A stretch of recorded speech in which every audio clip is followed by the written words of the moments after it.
Welcome back to AM Northwest. It's kind of a silly Monday here. We've got the giggles. Yeah, I know it.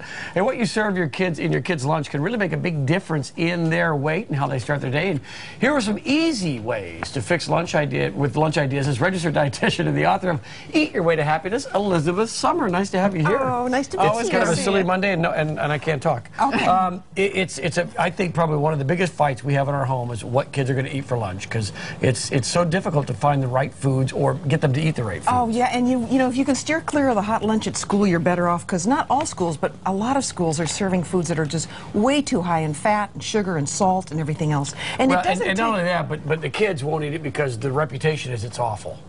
The kids say, oh, it's terrible, school, it's awful. Okay.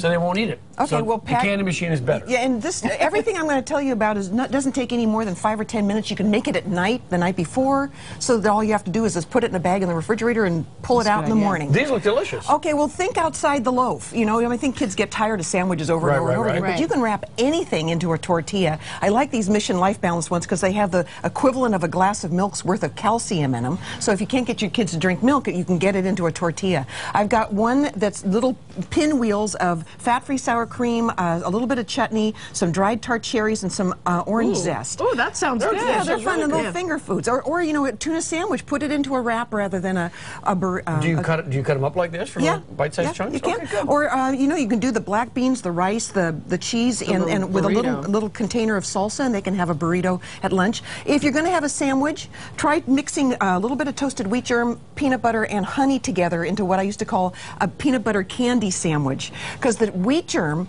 has like zinc and iron and B vitamins and vitamin E, and the kids won't even know it's in the peanut butter because it's all mixed up. Okay, good idea. Brilliant idea. Or you can take a whole grain pita bread, stuff it with some fat-free cream cheese, put some fresh fruit like peaches in it, sprinkle a little bit of nutmeg over the top. They think it's a dessert, but they're actually getting...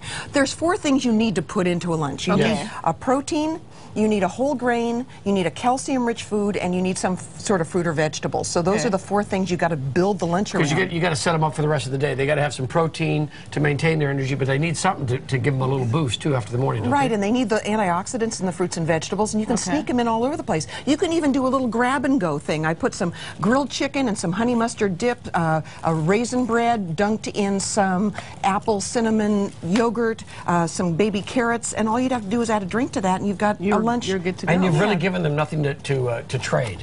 That's good.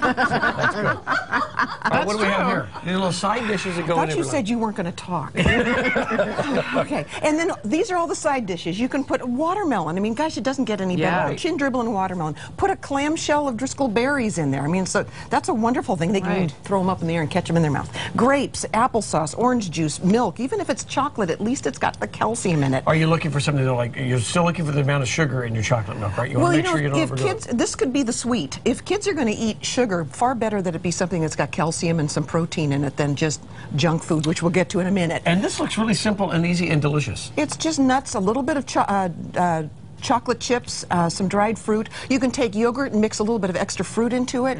We're almost out of time, but I want to get to what you shouldn't put in there, because that's what's in most of them. So very quickly. Lunchables are awful. They're high in fat, they're high in salt, they're high in sugar.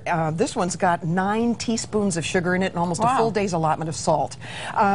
Watch out for the fruit leather. That's just sugar water, you know, that sticks to your teeth. The smoothies on the market are mostly just sugar. Anything with the word chip in the title, flat earth chips, apple chips, banana chips, potato chips. Skip that smoothies sound so healthy, but it really isn't. Yeah, there's 9 teaspoons of sugar in that thing. Thank you so much, Elizabeth. Very good. And now we have snacks for the rest of the day. We'll put the tips on our website. Thank you so much.